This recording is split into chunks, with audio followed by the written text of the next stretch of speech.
Surely that'd be kind of cool. Because we have the dots for roles in the IETF. It'd be nice if we had some dots, or at least some tags I can give roles in the working group. I'll talk to Echo. It's worth asking for.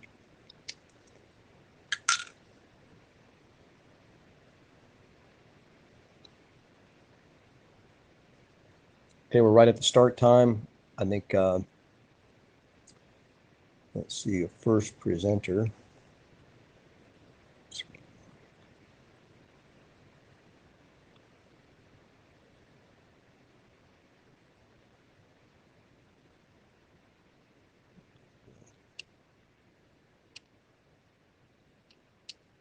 Human. I don't see Human here yet.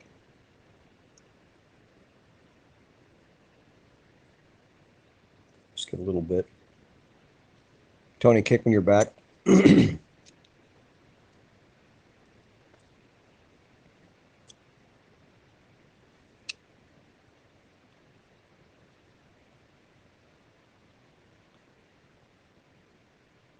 Well, if you're here under a different name or a group or something, just speak up so I know you're here. We can think about getting rolling. Excuse me.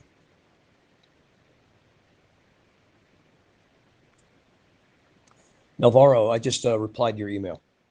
We can talk about it again the list in the room today if you want. But, I think it's pretty much all there. Thanks, Greg. Thank you.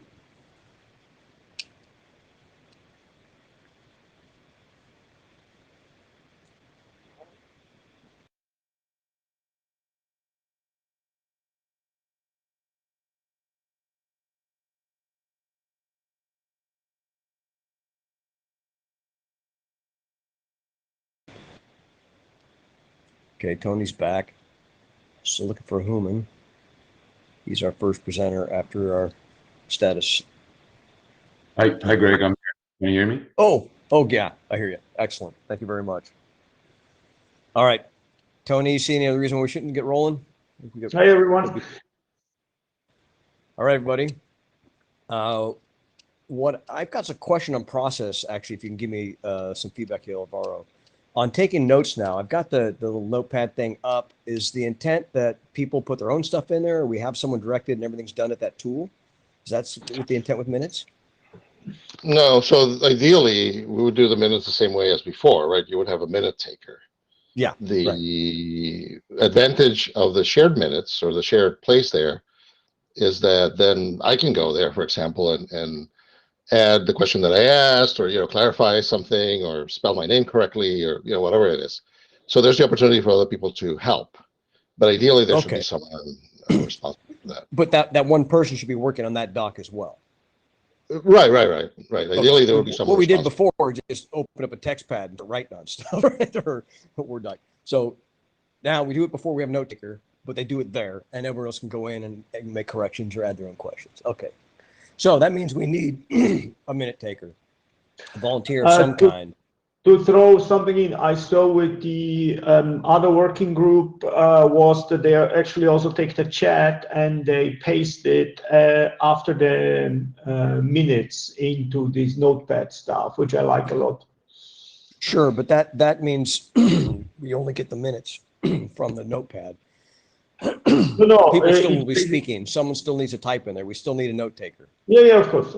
So, okay. Minute so we still need a volunteer. Yeah, shortcut to path and fame. You guys are the toughest. No one here wants to be famous, people. No ambition. Going once, going twice. Oh man.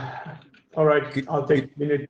Can you do it? All right, thank you, Tony. At least now it's up in that doc. Now we'll know where they are. Excellent. All right. So welcome to beer.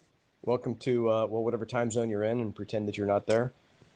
If you're in the wrong room, stick around. We have fun here. Note taken. Nods in the room. I wish I could see y'all. I assume you've read this. Fair assumption? Thanks. Jabber Minutes Collaborative. So that's the URL right there. I've got it up in a tab. I recommend everyone do the same so that when you have questions, you can either put them in there or you can make sure that they were entered correctly if you didn't do them yourself, as Alvaro mentioned, correct names, spelling, what have you. But that's a great way to ensure we have everything in one place from everyone who contributed. So take that down, open a tab, and get ready to have some fun. What's the status with Jabber then? Do we have? I remember seeing yesterday there was some sort of Jabber button somewhere here. I thought.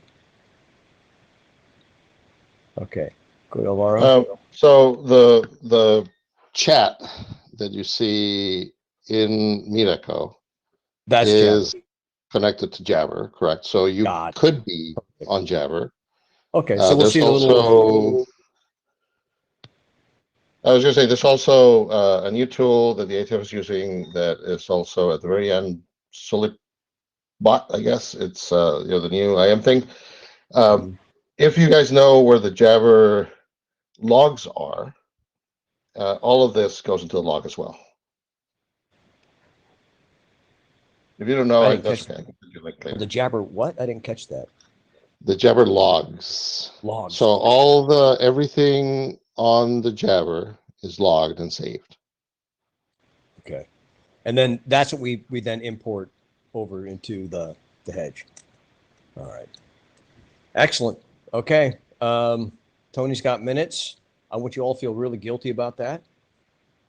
I don't think that's sunk in, but it's worth a try. And here's our agenda. We made a lot of progress last meeting in terms of we have a bunch of stuff that needs shepherds. We have a bunch of stuff that needs adoption call. We had some drafts actually make some progress.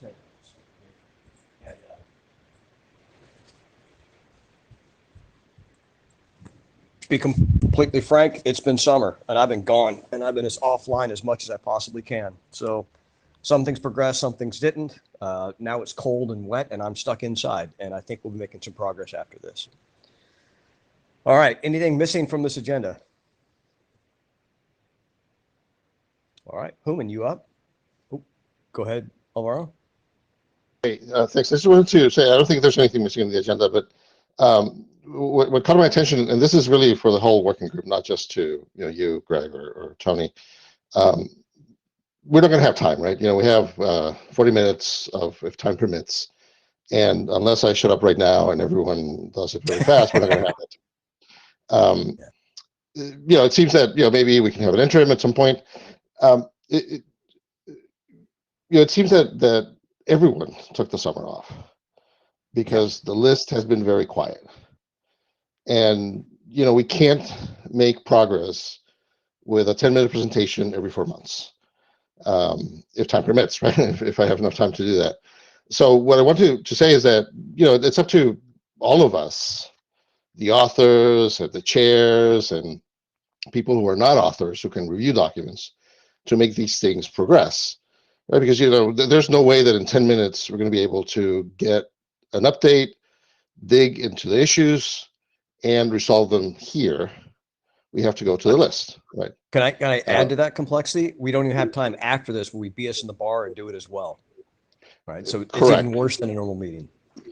Correct. So we need to, I think, as a working group, to be a little bit more active, for all of us, to again, sponsor or push discussions, the draft authors and you guys as chairs to make sure that the discussions happen. And as I said, even for the people who are not authors, we need you to review documents so that they are well understood and well reviewed by the time they get out of the working group. So that's this is our longer gap anyway, so it makes sense. I think what I've done in the past in groups when we start getting wedged, I think we did it here with beer as well. Like late January seems like a good target. We get everyone to agree before they disappear on the holiday, come back, give them a few weeks, get their heads together, and then we can meet again and make some progress. So we'll make a determination on the list as we see things move, but that's a great suggestion, Alvaro. Appreciate it. Curious too. Well, never mind. We'll just move. We don't have time. So, Human, are you ready? Can you do the preloaded slide? Yeah, if I can click on the unmute, I'm ready. Which I think I just did. Greg, you had a question?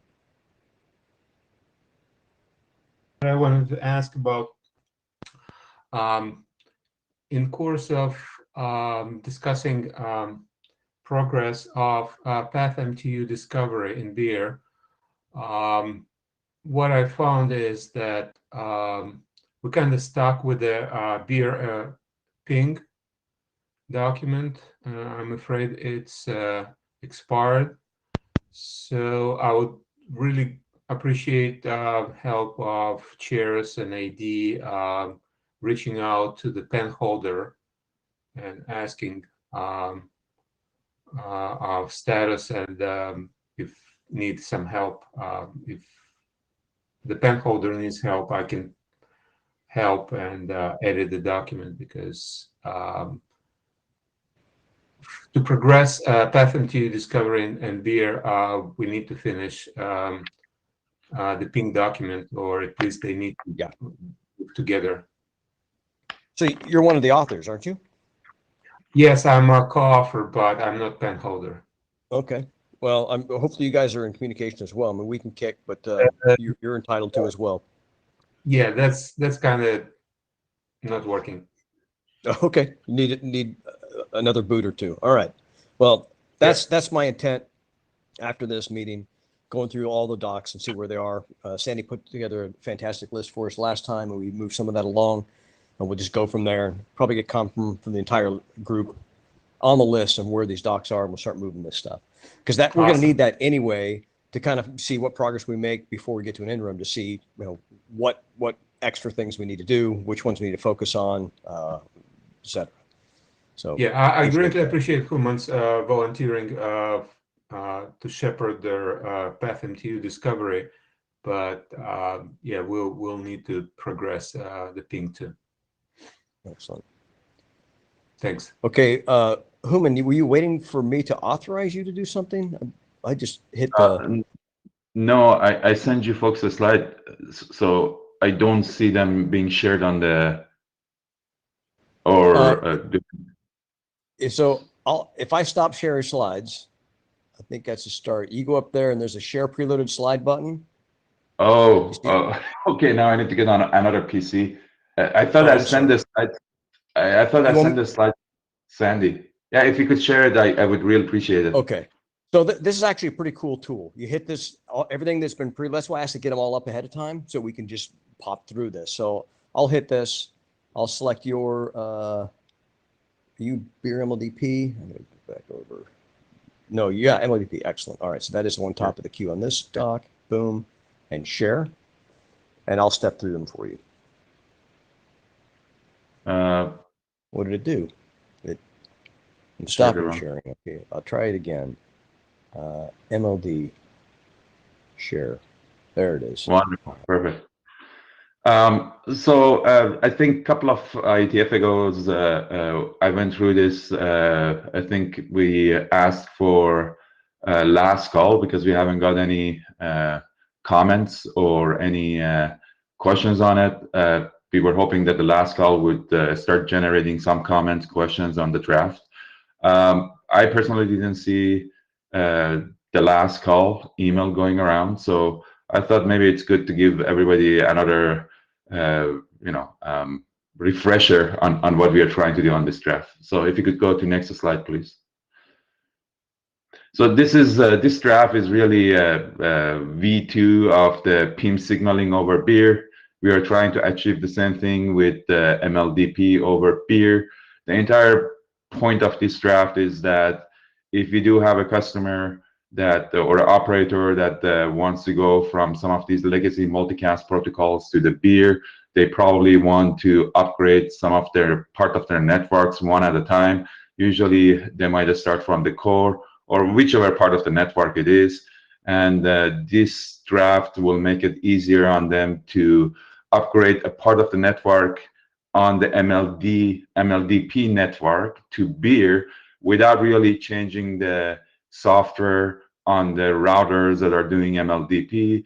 or really doing any excessive configurations on any of these routers that are doing MLDP. You just grab the portion of the network that you want to upgrade to beer. You upgrade it to beer because of the hardware supports beer, and any portion of the network that doesn't support, the hardware doesn't support, or the software for that matter, doesn't support beer forwarding, can stay on MLDP without any excessive software upgrades or any change in the topology of the network itself. Next slide, please.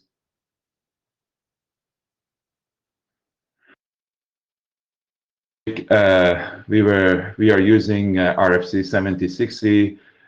Basically, we are using TLDP between the two beer edge routers to communicate the FEC from one MLDP domain to the next MLDP domain. So when the FEC comes into the one of the beer edge router that is terminating the LDP signaling, that beer edge router creates a targeted LDP multi-hop away to the another beer edge router, which is the egress. Even I forgot the terminology since it's been so long. It's a egress beer edge router, so that becomes EB edge ER, EBER. I think that was the terminology we used, and signals the FEC, and then we push that FEC into the MLDP domain, and based on that FEC signaling, beer can figure out who are the beer peer routers that MLDP is terminating on, and can set up the beer communications between the two edge routers. Next slide, please. So as these FEC signalings, they come in from downstreams, the ingress beer edge router, if you will, builds the tree, figures out who are the peers, and it builds the beer neighborship. And actually, when the packets come in, the MLDP packets, they come in to the edge router. We swap the label with the TLDP label. We push on the beer header, and we go downstream to all these other beer routers that were actually signaling their interest into that FEC and into that source of the multicast. And that's basically how the data path starts working. When we get to the downstream beer edge router, we pop the beer header. There is a protocol, the beer protocol, which is the MPLS. And based on that, we realize that there is a label that we need to swap with the downstream MLDP domain, if you will. And that's how the data path starts working. Next slide, please. So this was a good refresher for myself too, actually. So basically, again, we are looking for any comments, any suggestions. If anybody in the working group feels that we need to beef up the draft, by all means, come on the mailing list and let us know. If not, maybe we should do a last call, and maybe that will trigger some extra discussions. And that's all for me. Thanks.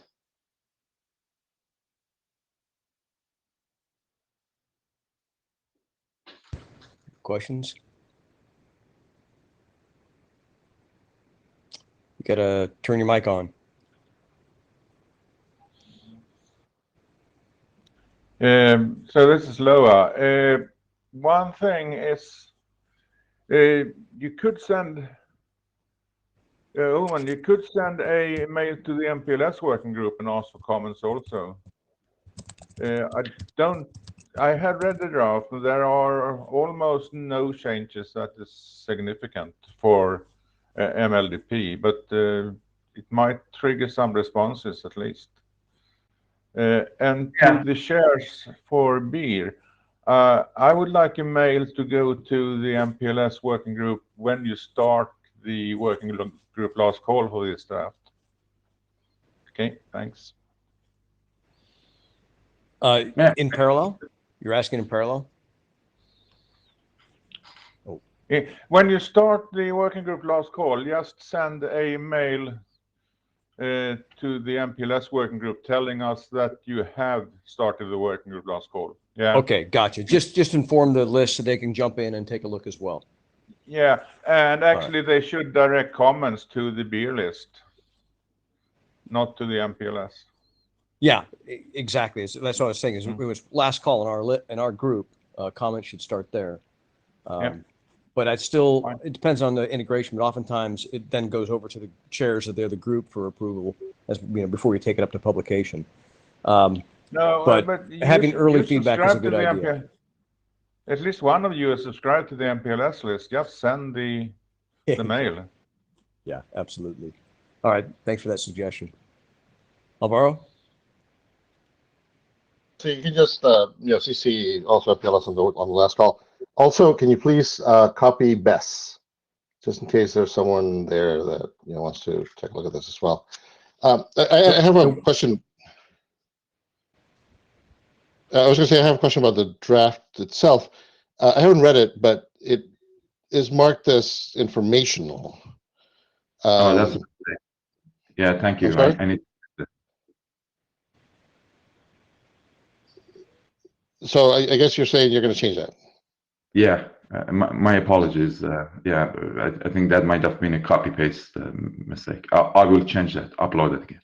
Yeah, the other thing that I noticed is that there are no normative references in the draft.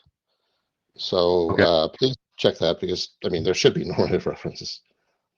Yes, thank you. I'll check that too. Thank you. Thanks. Yeah, thanks, Alvaro.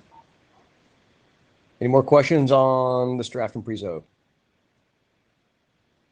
3, 2, 1. All right, thanks, Norman. Next up,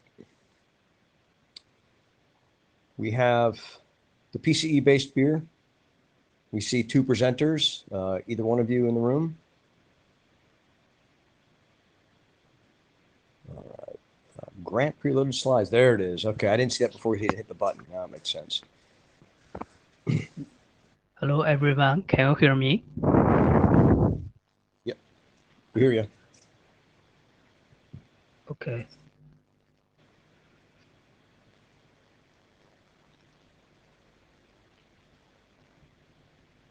All right, we see the deck.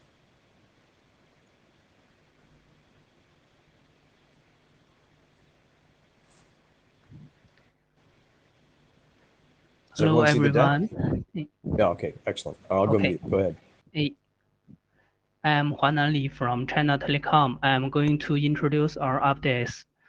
Some comments were made at a previous meeting, including objects format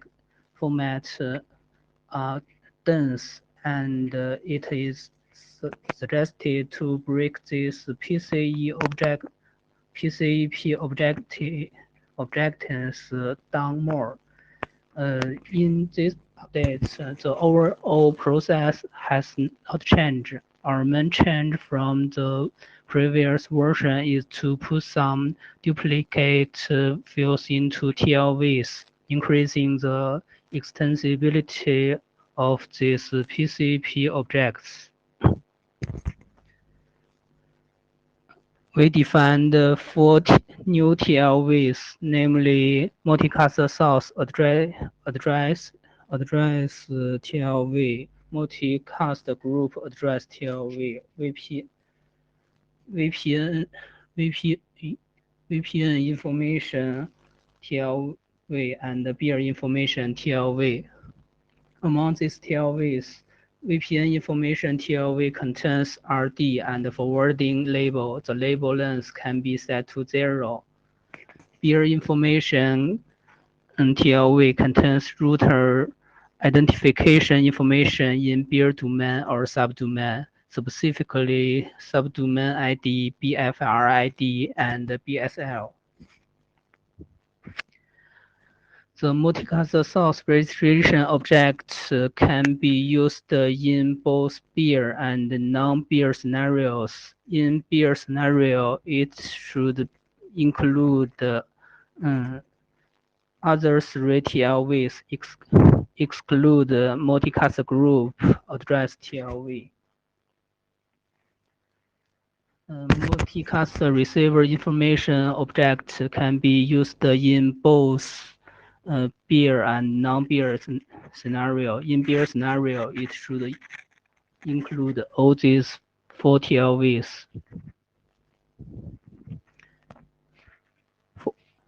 Forwarding indication object contains beer forwarding information, specifically subdomain ID, SI, BSL, and bitstring. FI object does not need to carry beer information TLV and can only be used in beer scenario. It should include other 3 TLVs. Multicast receiver state objects does not to carry VPN information TLV and beer information TLV can be used in both beer and non-beer scenario. It should include multicast source address TLV and multicast group address TLV. That's the main content of this draft. But in addition, in last discussion, Tony mentioned the flag is not generic enough. Could it be more specific? Any comment on our work are welcomed. Thank you.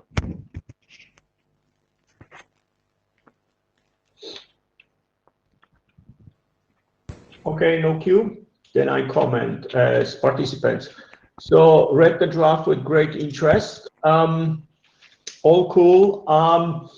I think it should be more precisely named PCE, IP multicast beer overlay or something, because it only does traditional IP multicast on top of beer. But I mean, that's cool. I have a specific question where I stumbled in the draft, where you have this forwarding indication object and you passing around the beer bit mask. That's all cool, but there is a B bit which you can set and indicate non-beer. So that confused me. Why would you pass around the beer bit mask if it's not beer? If you don't have it from the top of your head, then I just take it to the list.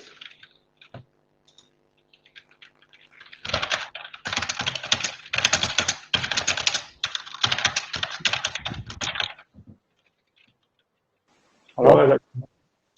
Yeah, Tony. The forwarding indication object is mainly used for the beer scenario currently. For the non-beer scenario, I think we should define other similar object to detect the DIR to how to reach the receiver. Still does not make sense to me why a beer bit mask would be passed around then, but it's okay. I'll take it to the list. Okay, no problem.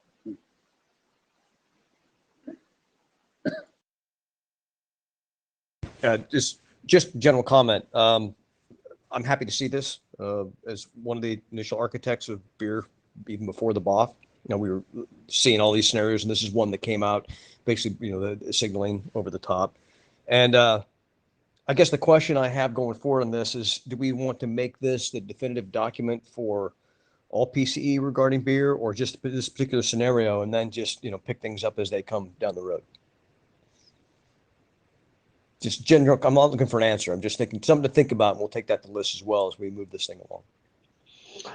Yeah, I think it would be great if that would be kind of the container document for a PCE-based architecture, but ideally it would allow to do something else than just IP multicast. Yes, that exactly. So no, just a hook to allow to differentiate and plug something in which is not based on IP multicast addresses would be, an excellent extension, I think, and that would then basically define the architecture for PCE beer, over PCE. Dhruv, go ahead, please.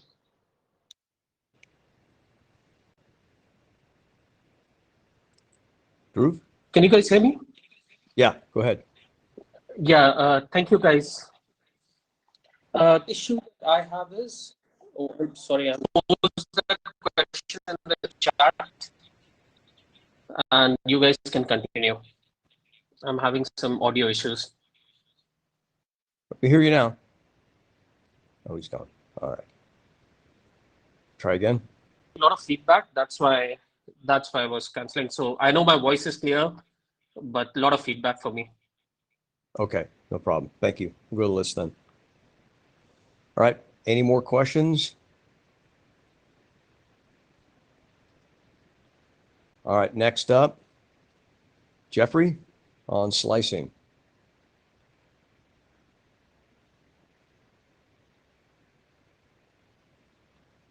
You're granted. Here it comes. All right. I'm off to mute.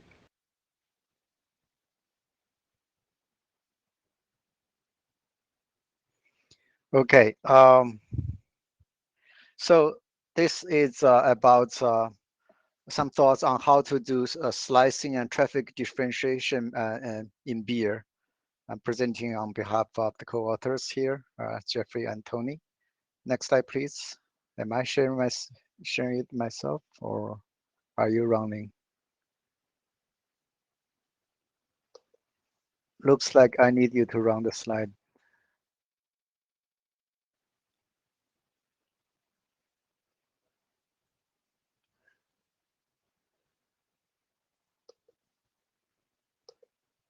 Oh, okay. All right. So it's the arrow on the screen, not the arrow on the keyboard. Okay. So can you hear me? Answering your Hello? questions on the slide, but I realized I was in mute. And so you figured it out before I unmuted. So go ahead. You got it. Okay. Some slicing backgrounds. From the IETF network slices framework spec, IETF network slice is a basic logical network topology, and traffic associated with the slice is identified with the slice identifier in the packet itself. And then there is extension to that in this draft best bar, where it introduces a concept called the slice aggregates, which comprises one or more IETF network slice traffic streams. Now notice that here slice aggregate can be any of the following, which including entire slice or a set of entire slices that share the same logical topology, and or just some flows in a particular slice. It's very flexible. So a slice aggregate will get per hop forwarding behavior specific to that slice aggregate, which includes the next hop that you use to reach the destination, and some queuing treatments and other things.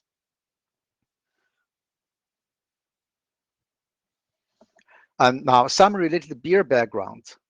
So in beer, you have one or more beer subdomains that map to a topology. That's N2 mapping. And then each subdomain will have a corresponding BIRT, beer, the routing table used for beer forwarding. That's one-to-one mapping. That BIRT is calculated according to the topology that subdomain is on. And then when you consider the B-string length, and then when you need to use multiple sets because the number of BFERs is greater than your B-string length, then you need to have multiple sets, and there each bit will correspond to that tuple, subdomain, B-string length, and set ID. Now each BIFT is identified with by an opaque 20-bit number called BIF ID in a beer package, which could be a label or be just any other opaque number. So beer forwarding is based on BIFs, which is derived from the BERT, BIRT. So you can say that beer forwarding is based on the BIRT.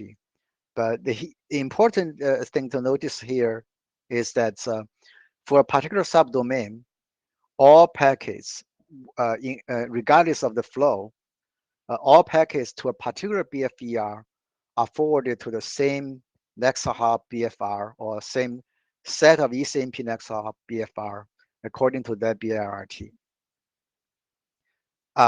So that BIRT would determine the next hop, and then after that, you can use traffic class bits in the MPLS label entry, or using the DSCP in the beer header to determine other behaviors like queuing. So now, how do we, within that background, how do we do slicing with beer? Now, if a slice aggregate corresponds to a single slice or to a set of slices that share the same logical domain, then there are two ways to do it. One is that you map that SA to a subdomain. With that, because the subdomain ID is only 8-bit, so that means that you can only do 256 S8s. Now, if you want to do more than that, there is actually you can map SA slice aggregate to the BIRT directly. Now, in the BIRT will map to the tuple subdomains comma SA instead of just mapping to a subdomain. However, when you note, if you consider that BIRT is calculated on the topology, and that SA is corresponding to a topology, then this extension of mapping a BIRT to subdomains comma SA is a reasonable extension in the BIR architecture. Now, when you use when you map SA to a BIRT directly, that means that in theory, you can support 2 to the power of 20 SAs, as long as your device can hold that many entries. So now, mapping the SA directly to a BERT instead of the subdomain is desired even when you have fewer than 256 SAs, because when you have fewer subdomains, you don't need that much provisioning related to subdomains. For example, you need to you do not need to assign BFR IDs for each subdomain. To do that, we need the corresponding IGP or BGP signaling extensions. I'm not covering that in this presentation, but it's talked about in the drafts using the ISS or OSPF example. Now, the slice aggregation selector. Oh, I forgot about to mention that that is the defined in the draft bestbar spec. It's basically identifier in the packet that identifies the slice aggregate. Now, in this case, the slice selector will map to one of the bit IDs. Now, what if you need to finer granularity for traffic differentiation, where the SA is only for some flows in a slice? In that case, the slice aggregate selector will map to the to some traffic class or DSCP bits. But if that's not enough, then beer extension header will need to be used. The proto code field in the beer header can indicate that a beer extension header followed, and one of the beer extension header will carry the slice selector to identify the slice aggregation. So now, beer extension header, it has never been discussed here in the beer working group itself. That concept was introduced in this int area or function, generic delivery functions. I'll talk about it briefly here. It's still a developing idea for the purpose of doing generic functions at different layers. For example, fragmentation reassembly and security features, ESP, or in situ OEM, and new use case here is the traffic differentiation.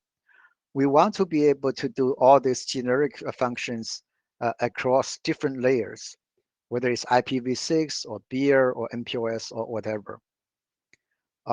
We also try to align the MPOS and beer extension headers with the IP extension headers structure, because the idea is that we want to do this across different layers. So it's better to align those extension headers as much as possible.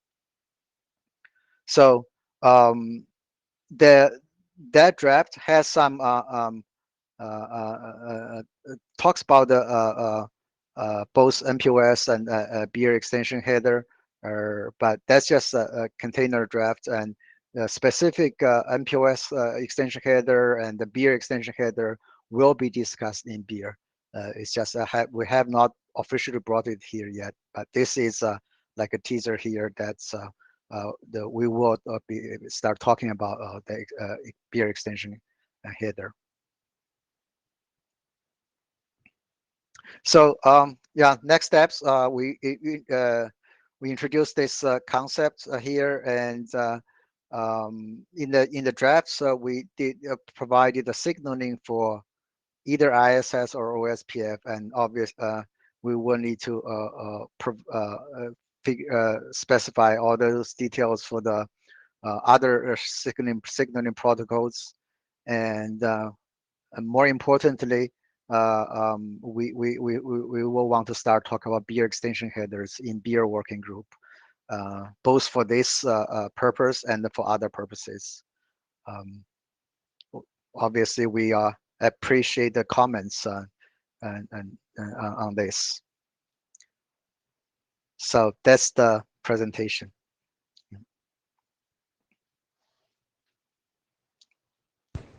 I'm open for yeah, question and comments. Yeah, I guess Torres.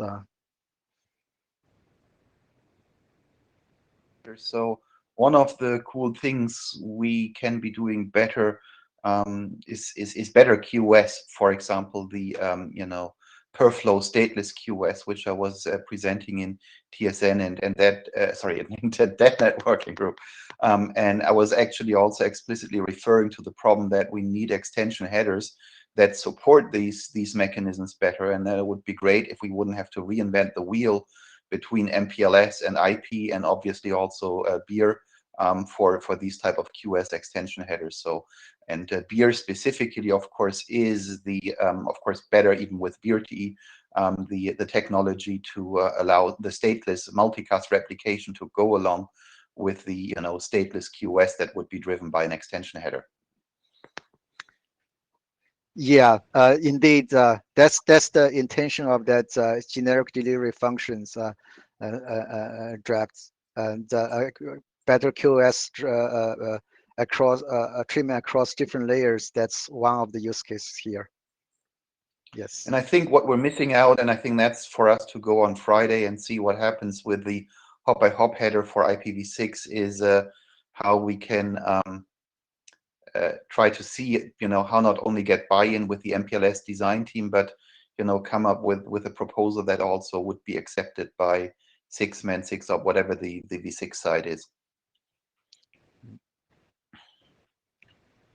I think your proposal to the MPLS design team was targeted to support that, but you weren't very happy to attack the V6 side in terms of trying to see whether they actually move. Yeah. Yeah. All right. Another mic question. Yeah, I think Shesong is in the queue. Shesong.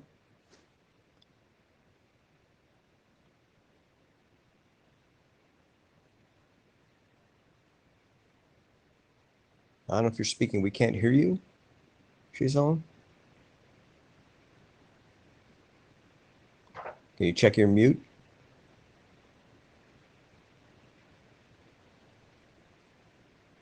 And he's back again. Sorry, I will just go to the chat box. Nope, we hear you now. Great. Jeffrey, I remember there's a document in beer working group about the FlexAgo for beer. What is the relationship between these two documents? I guess I will need to read that document first. I did not see the connection there, but now that you bring it up, I will go read the drafts again and then see if there is any connection. Sure. Thanks. Human.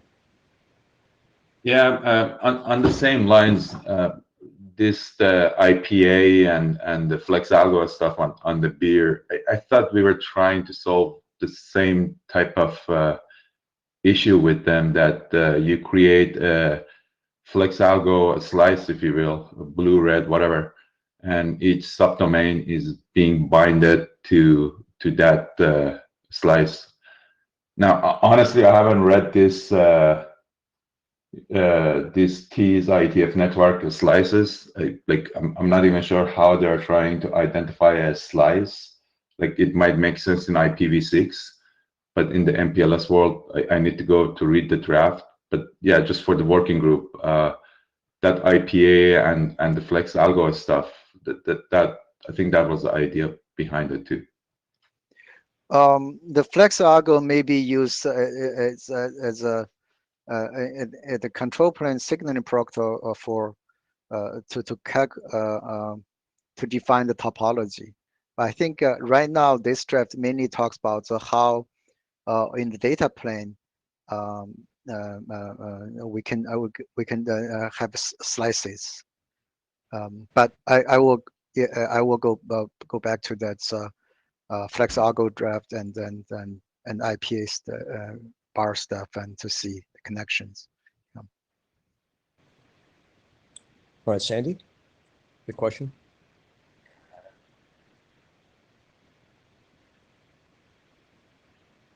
Check your mute. Hello? There we go. Hello? We're here. Yep, go ahead.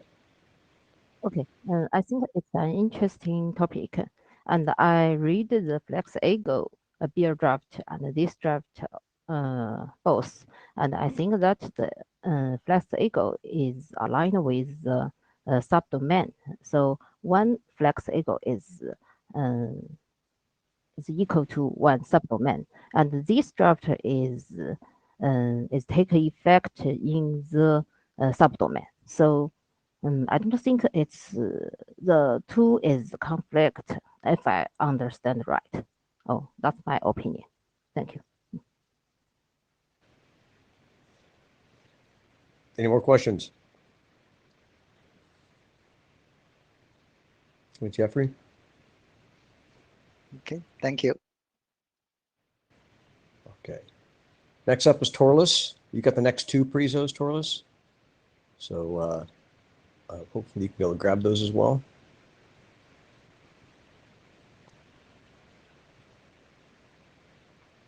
Torless. There we go. Granting. Still my best friend. Okay.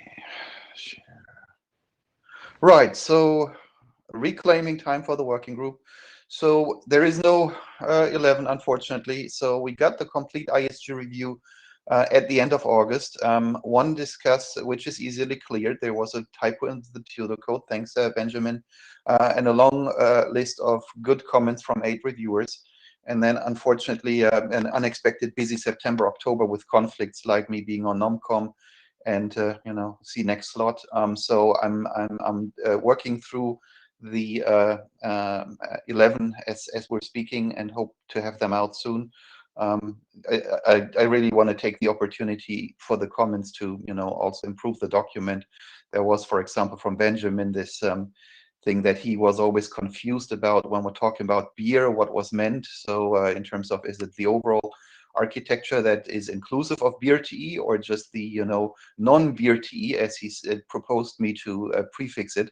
So that reminded me of writing text where I had to write IP unicast to make it easier clear what I meant when saying IP as opposed to IP multicast. So non-TE beer. Yeah, so that was the only kind of thing I wanted to mention from that. All right, so but yeah, so should easily proceed because it's all comments and the discuss is simple.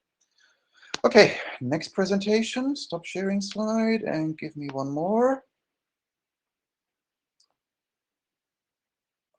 Okay, right.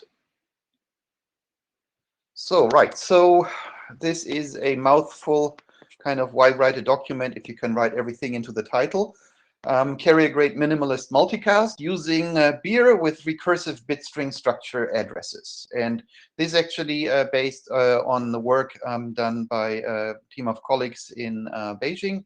And you'll see immediately why they wanted me to write the draft up for this, because it's really kind of BRTE next generation, and which of course leaves the question, what the heck is wrong with BRTE?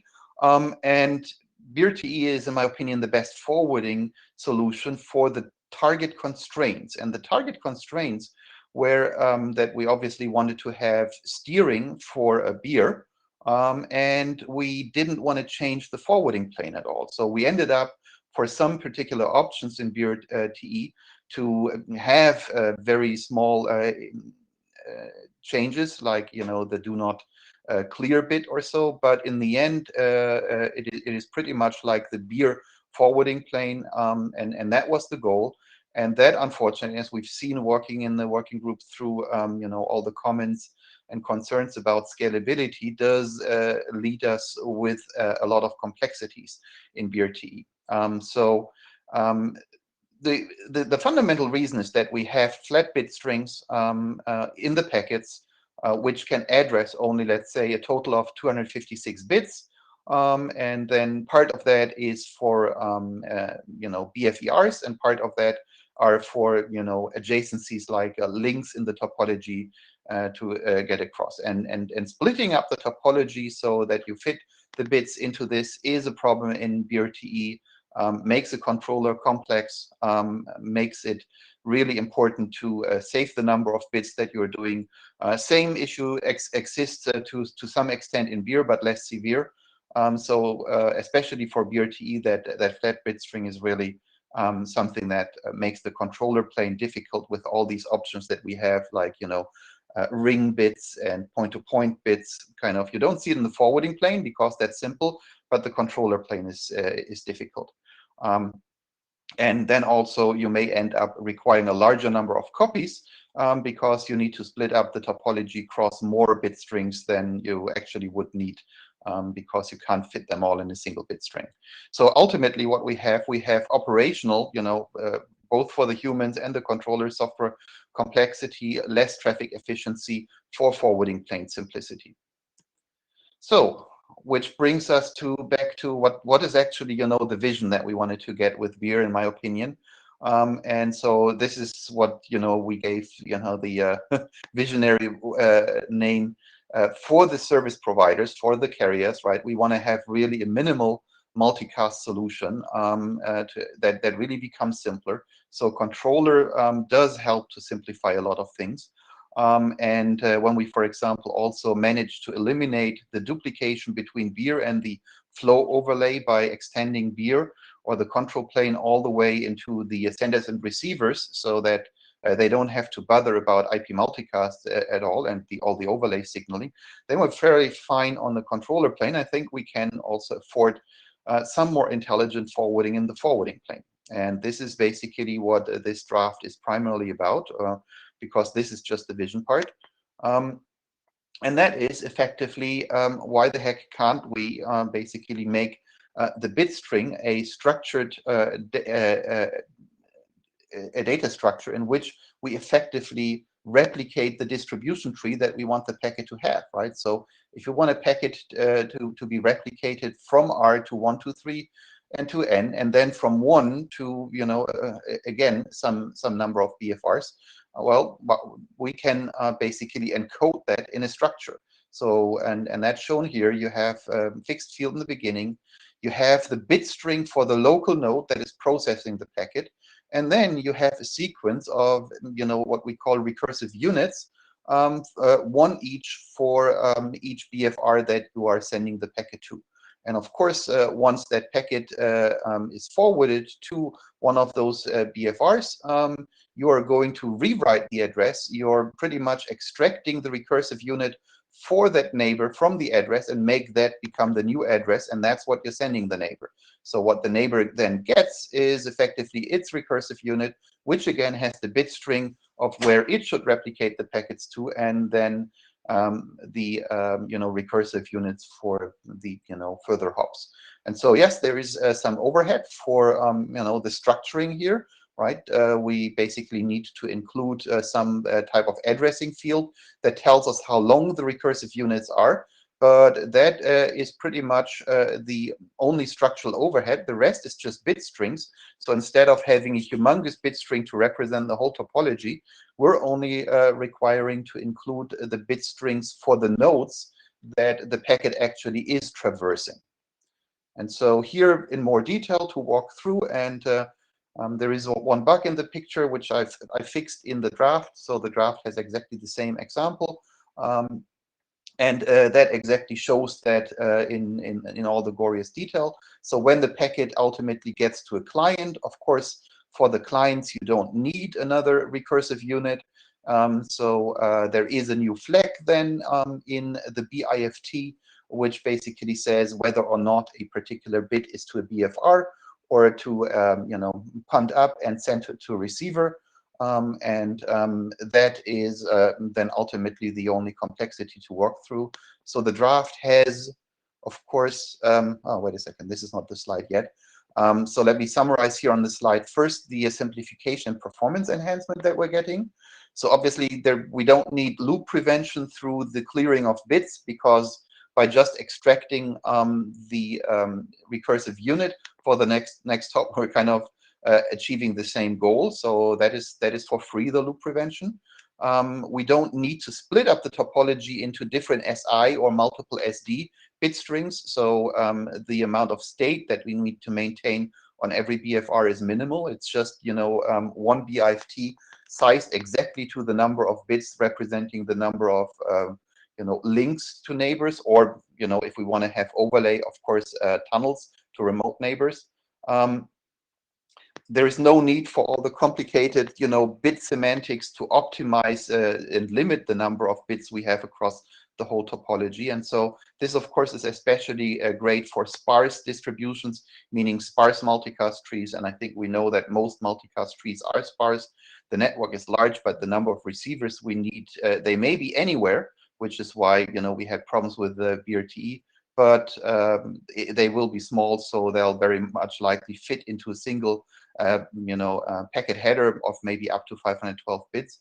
And then if really the total number of receivers gets larger, then the controller can very easily split up the whole distribution tree into any subset of receivers and build the distribution tree for that, because you know, there is no further cut up of the bit into different SI and SDs. So those are all the simplifications for the controller plane that we get with this. So all the complexities that we hated when working through BRTE are gone with that.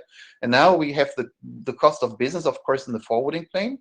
And so this is the pseudocode. And so there is a little bit of, you know, calculation in the beginning for the packet. But when you look on the right-hand side, the replication, then of course the only big complexity is, once you have calculated the offset and length of the recursive unit for each packet copy, you need to do the rewrite of the packet header and extract that address field and make that become the new destination address field. So that is exactly, you know, I think for forwarding planes, the interesting question, you know, is that already now, or at which point in time, and what type of, you know, routers would that be sufficiently easily feasible to be productizable. Other thoughts? So this is, of course, a natural variable length address structure for versus the naturally fixed size in beer and BRTE. But sorry, shut up. Okay. So yeah, so I was talking about the forwarding complexity. So I think one of the interesting things to do, and that would of course be great for researchers to also jump into that, to do really the simulation comparison of the number of bit strings we need, the size of bit strings, and so on between BRTE and this RBS solution. The packet encoding, packet header, of course, not purpose of this draft, like all our documents. It could, of course, use RFC 8296 and be considered yet another BIFT mode, right after BRTE also includes the notion that BIFTs would need to be, set to a mode for BRTE forwarding. So it could be BRBS or whatever we want to call it. But of course, that would be wasting bandwidth, because we would then use the maximum bit string size. So I think that's an interesting question. But of course, using 8296 would be the fastest way to adopt something like this. And I think that's it. Thank you very much.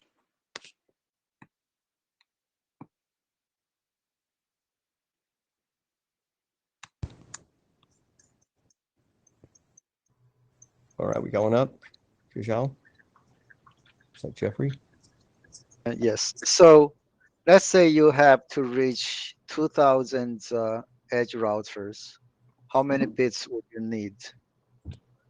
Right, and I think the answer, of course, so first of all, we haven't decided on what the unit of allocations in the bit strings are. So there's a reference encoding option, and of course, depending on the packet header that we're choosing, we would specify that.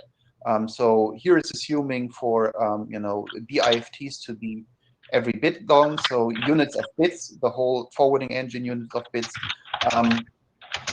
That would allow you to calculate that. And then the answer still depends on, are you going to go across 20 hops to the receivers or through 10 hops, right? So I would say that maybe roughly calculated, if you have 2,000 receivers, you could end up with as little as maybe double the number of total bits, 4,000 bits, and then you break it up into the number of packets that you need to make each of the subtrees be sufficiently small for whatever your maximum size is, right? But exactly that goes to the simulation of give me different topologies, and then let's calculate how many bits of addressing we need for that.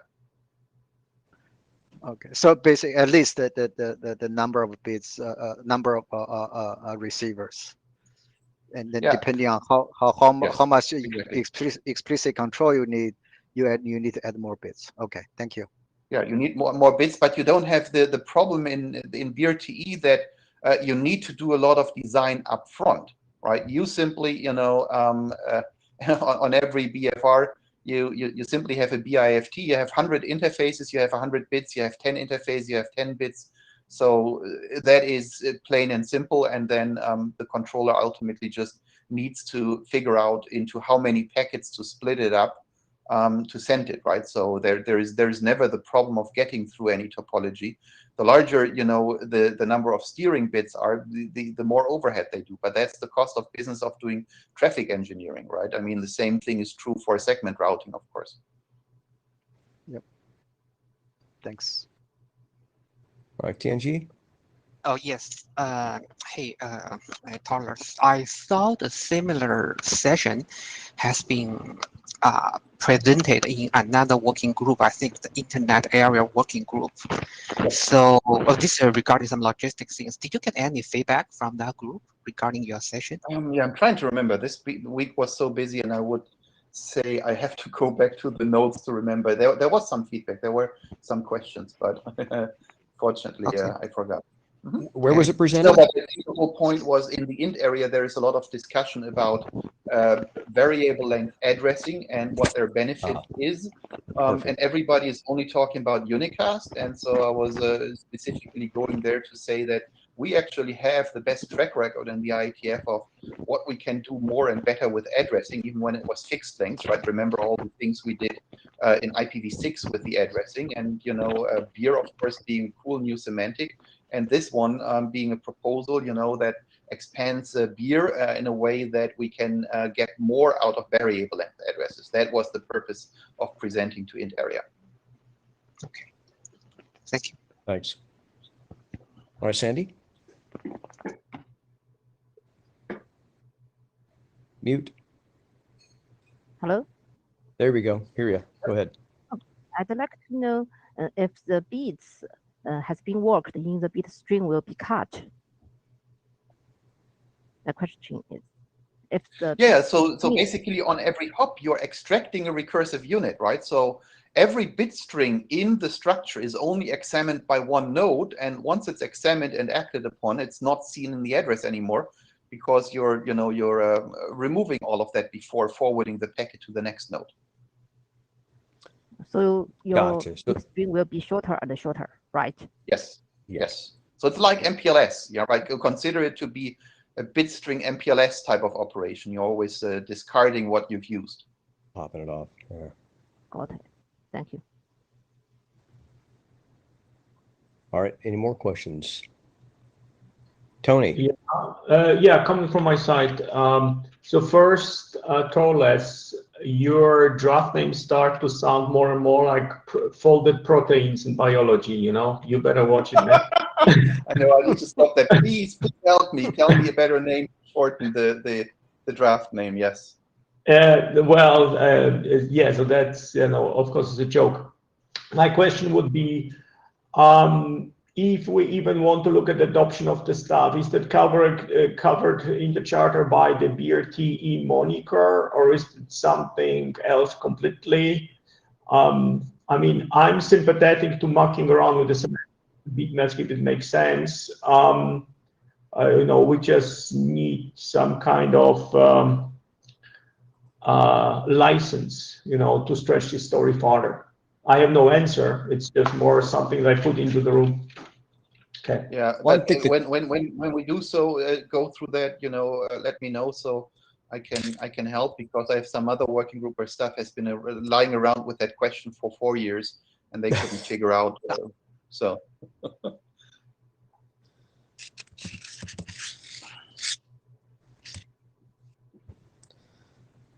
I don't think there's anything in there specifically that talks or restricts engineering. If I have to call it BRTE on steroids so that it fits the because I mean it's still all the adjacencies, all the basic the BIFT and what the BIFT does is a simple subset. It's just that the address itself is structured differently, so to remove the limitations. So I would certainly make the very strong point that architecturally it's very much derived from BRTE and learned from the limitations we're getting by just using the same address structure that we did for beer. Okay. I was going to say they just call it BRTE plus. Yeah, don't call it no. We are a clean working group, okay? This is let me point out. This is Greg speaking as chair, looking at our charter. There's nothing in the charter that mentions a specific draft or even a name of any kind. It does say in item 8, forwarding plane mechanisms for beer traffic engineering. The definition of how and new beer forwarding plane structures can be used to support engineered multicast trees. So, I mean, the read on the charter from my perspective would be, yes, this is completely encased in our charter. Okay, you just let Torles loose. Well, it doesn't mean we adopt the draft. I'm not saying I'm for or against. Okay, I'm just saying this work is within the scope of our working group. If it's written that way, seems to be pretty clear. But we have the license. We have the license. Right.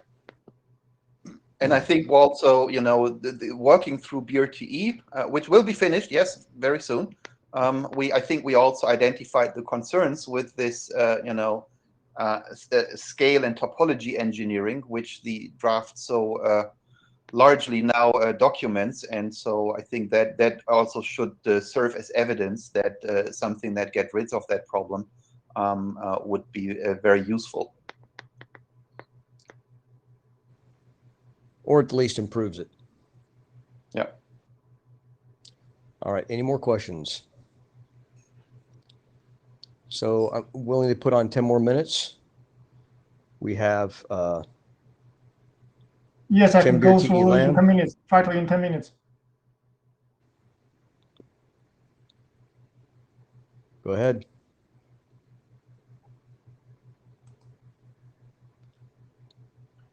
You're going to show it locally then on your own screen? Yeah, I can try. I can try share my screen. Okay.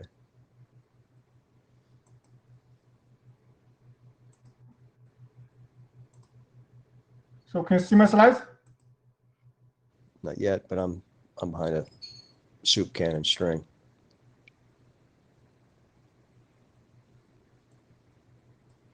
I'm still waiting. Was the embedded slide not working for you? I don't know. Okay, maybe you just you show the slides. Maybe. No, if you go up in the right below your name in the audio, there's the hand, the note, the screen, the camera, and the mic. Second over from the left is share preloaded slides. That's the dock. If you click that, you can select your deck and show it directly without sharing your screen. Yeah, click that one. Entire screen. Go on, Greg, share it so we don't lose time. I have to be going in 10 minutes. I have No. this thing. All right. I just unshared his screen, which wasn't coming up. Still trying to get that dock. Want me to do it for you? Can you see that one? I don't see you. Do you want me to share it for you? Is the question. Yeah, just share for me. All right. And there it is. Which one? There's the TE LAN EPFRR? Yeah, TE LAN, yes. TE LAN, yes. Okay.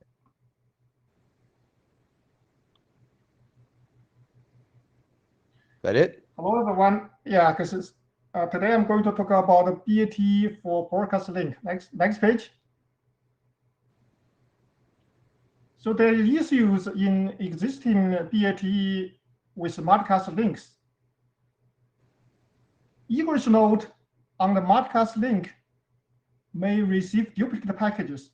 For example, for a TE path from node A to node H and F, node egress H on the broadcast link will receive 2 copies of the same package, one from node G, the other from node C. So in this draft, we propose to improve the BAT for broadcast link to resolve these issues. Next page.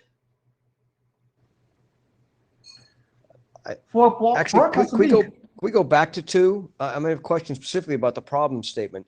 Why would G and C both be forwarding on that broadcast line? That seems like the mask has been misstructured. No, it's not because mask is disrupted. So just follow the procedure for the BAT, and then egress node will receive one package from G and another package from C. In my draft, I give more details step by step. But it seems to me if I were sending a packet with the BRTE header on it, and this is what my distribution was going to be, I would not need to include G.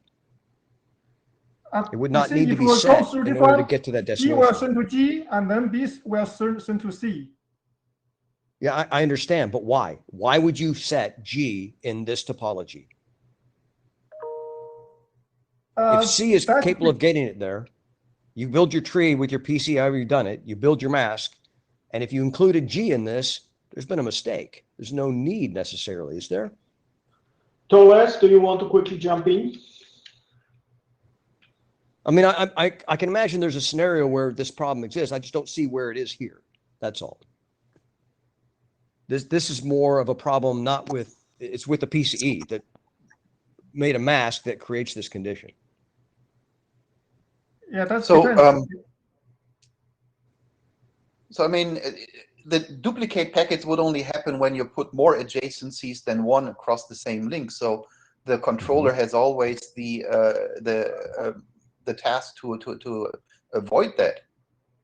Yeah. You see here it's all we unicast only, anyhow, we right? only, So we all the only put traffic one is adjacencies. So that adjacency is 15, right?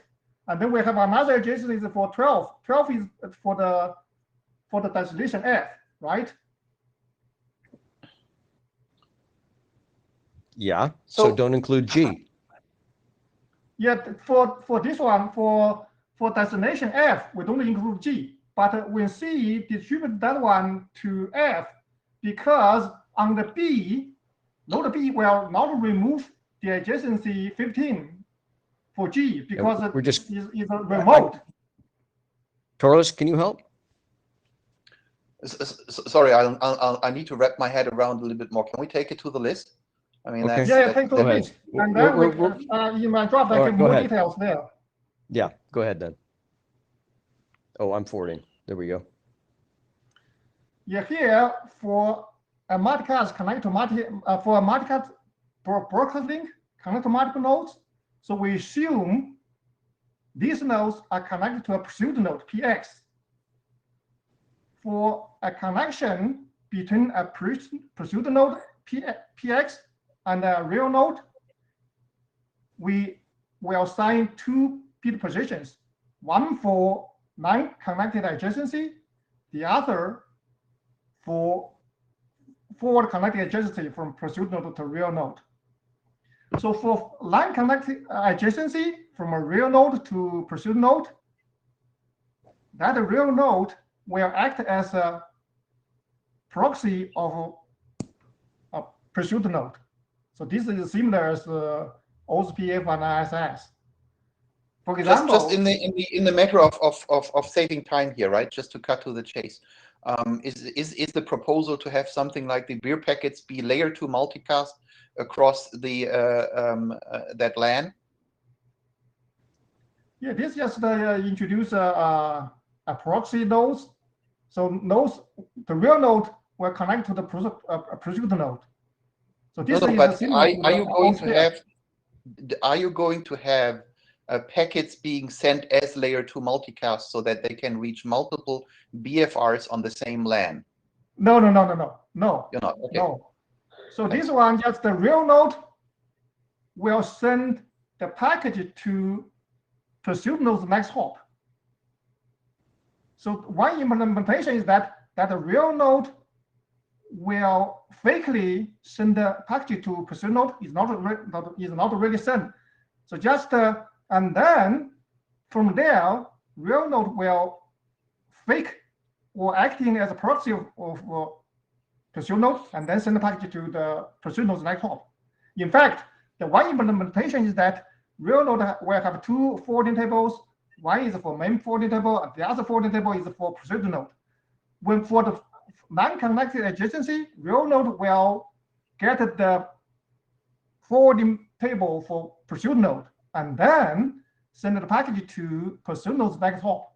That's the one implementation. Next page gives more details how we achieve this one.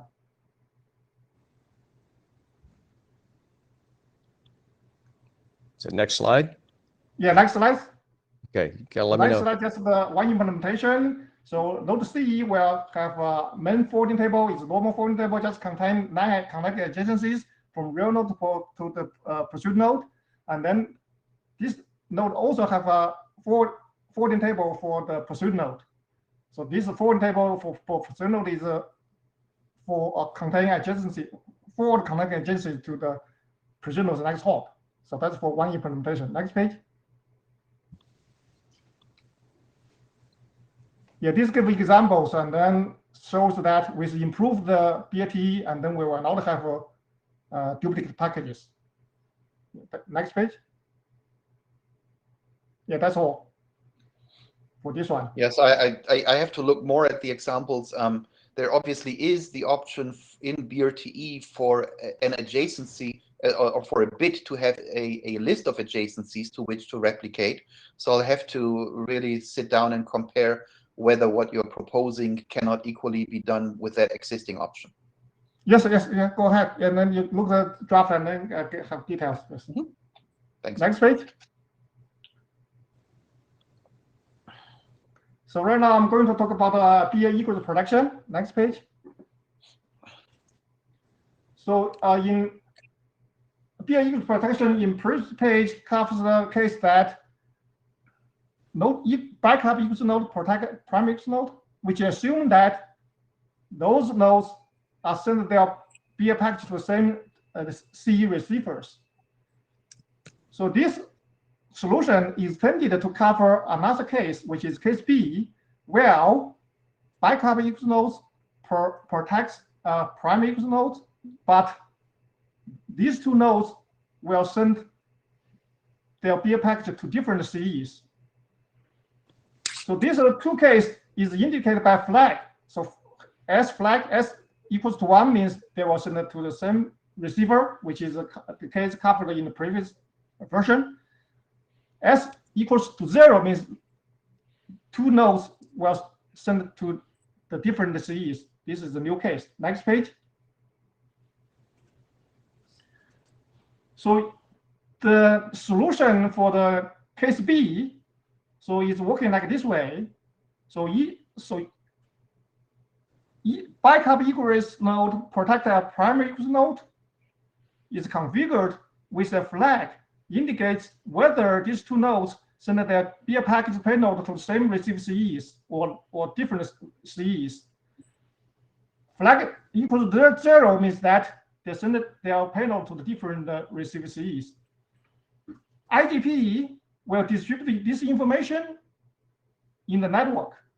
So after a PRR, for example, C receives this information, C will extend its forwarding table to contain a backup forwarding entry for equals node F, which considers the flag S. The backup equals node E will create a multicast forwarding table for equals node F, which contains forwarding behaviors of F. In addition, backup equals node E will extend its normal forwarding table to contain a backup forwarding entry for F with a pointer which pointing to the multicast fib for F when flag equals to 0. So at this point, network is ready to provide protections for egress node F.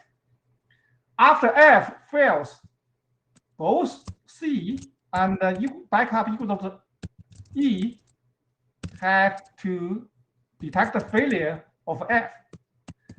So after detecting the failure of F, node C will using its backup entry to forward the package with F as destination to K. K is L of A to F. K will send this package to E, which is backup equals node. After receiving this package with F as a destination, backup equals node F will using the backup entry in its forwarding table to decapsulate the package, and then using the forwarding table for F to forward the payload of this package to the same receiver as F sends. So next page.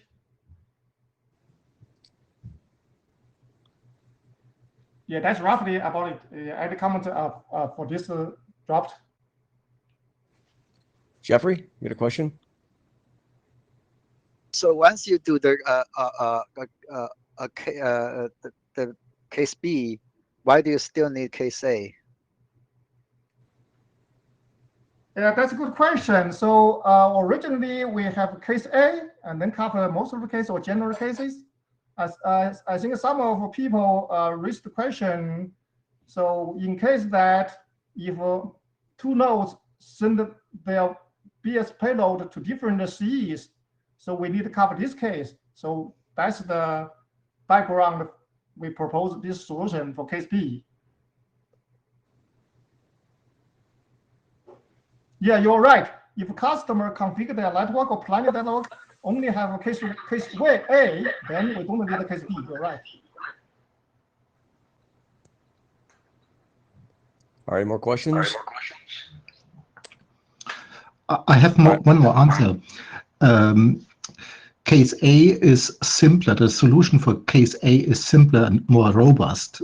Therefore, that's a reason. That's also a reason to differentiate between case A and case B.